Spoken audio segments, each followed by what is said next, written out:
Welcome back to Super Sentai Review, episode 52. This was discussing episodes 29 to 32. And these are pretty good episodes in form of the writing. Yep, really good episodes. In case you're curious, though, I'm actually checking on a cop job. That's what I'm doing right now. Yes. Now, 29 is its second appearance in the series of Princess Denshi. Though I'll get to the reason why she actually is in this episode. Now, this episode is pretty much half of its stock footage. Yes, it's a clip show. Thing starts off with seeing a familiar face. Now, I remember this guy right away. As soon as I saw him, I'm like, hey, it's Battle France. Except this is and isn't. It's his actor playing a different character. Though he still has his French accent, and he still is a ladies' man. Yes, that was one thing that was really neat about this character from Battle Fever J.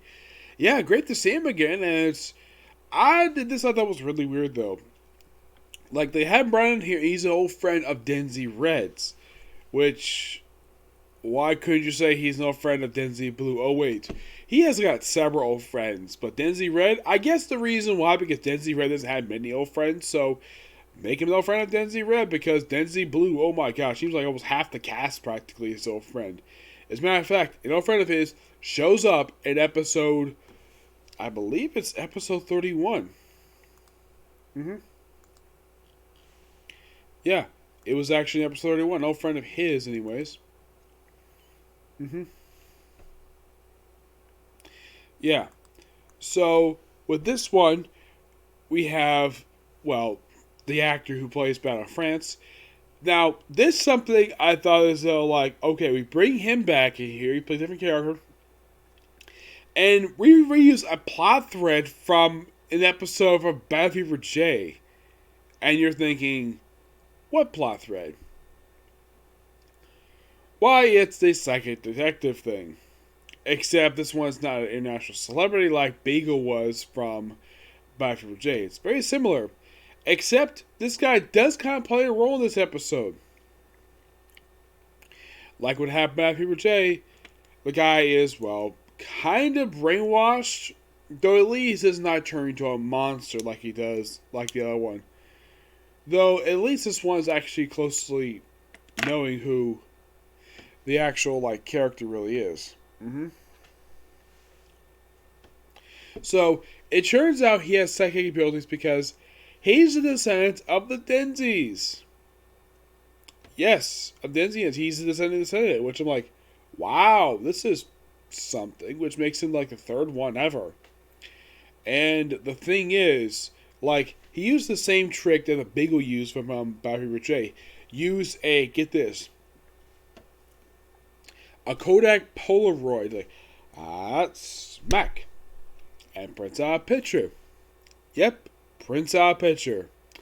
Yes. I'm not sure why they decided to use this plot there from Battle Fever J. I thought it was kind of odd, let's say at least. Then when he's kidnapped by Vader, which this must seem very familiar to the actor who played Battle France, where he's taken to a villain's base. Not the first time he did that, he did the last episode of the previous one. Yep. Also, this makes it the second ever non-Vader character to go to the base. The last time the last person who came to the base was invited. This guy was brought there, was kidnapped and forced to come there. Yep. So he's brainwashed to harm Denziman. And how'd they brainwash him? Why, tell him, oh yeah, these are your enemies, and we're going to inject you with a monster. I'm like, what? Yeah, seriously. Inject you with a monster. Which almost seems like he's turning into a monster, just like he did. It's like there's a couple of different plot threads from Battle Fever J. I'm like, wow, okay.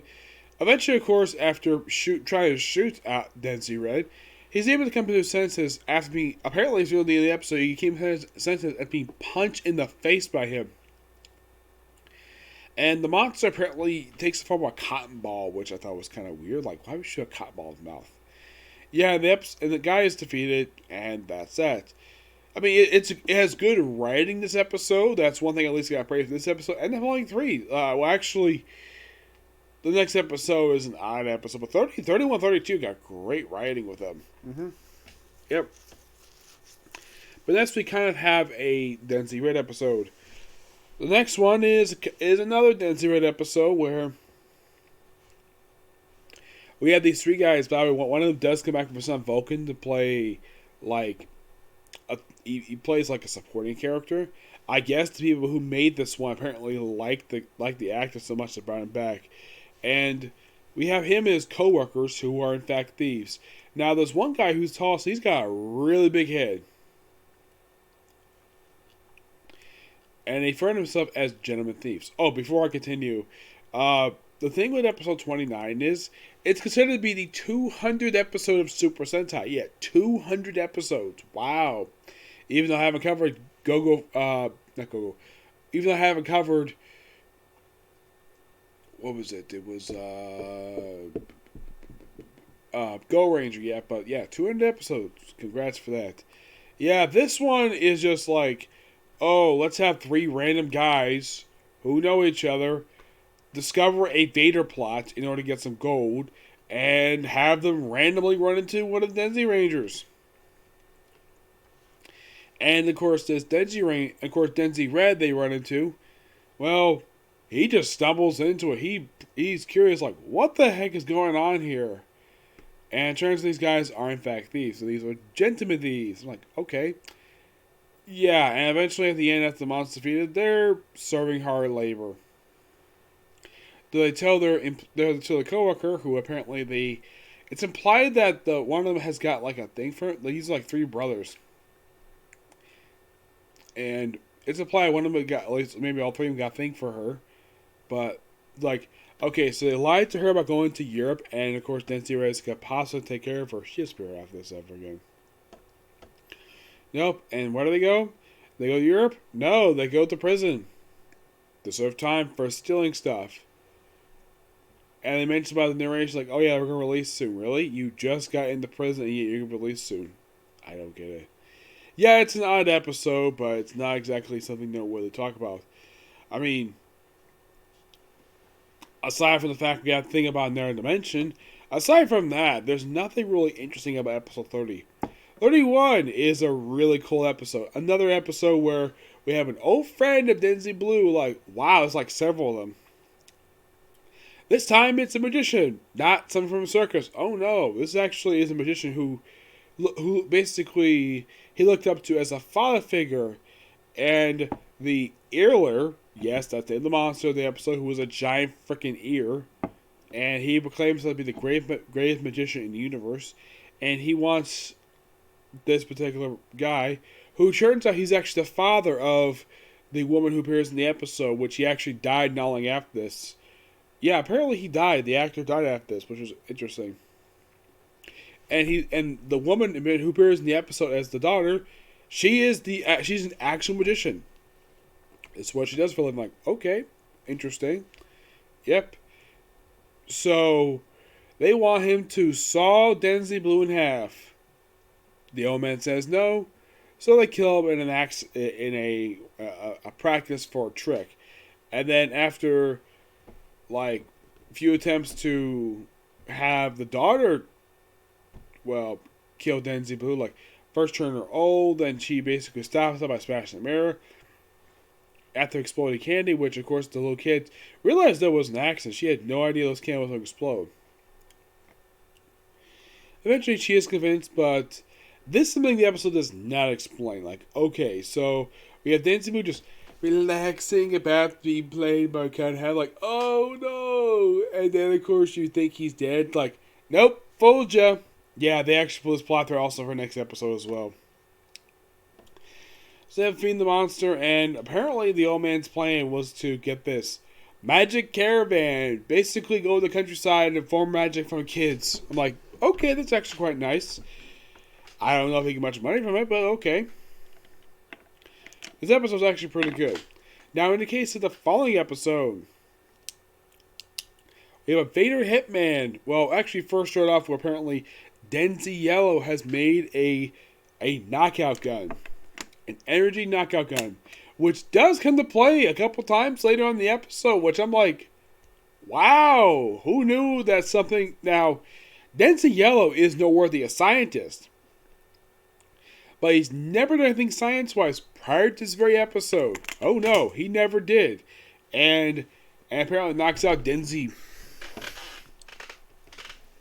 Blue and Denzi Green when he tests out the gun. Then, of course, well, then we have them go after the Rangers. Of course, he, well, poses as a guy wearing a mask. I thought this was a human until I realized, oh yeah, he's a Vader monster. I'm like, okay, interesting. Kind of looks like rip off a Black Mask from Batman. Despite the fact Black Mask gonna be his debut is about a few years after this.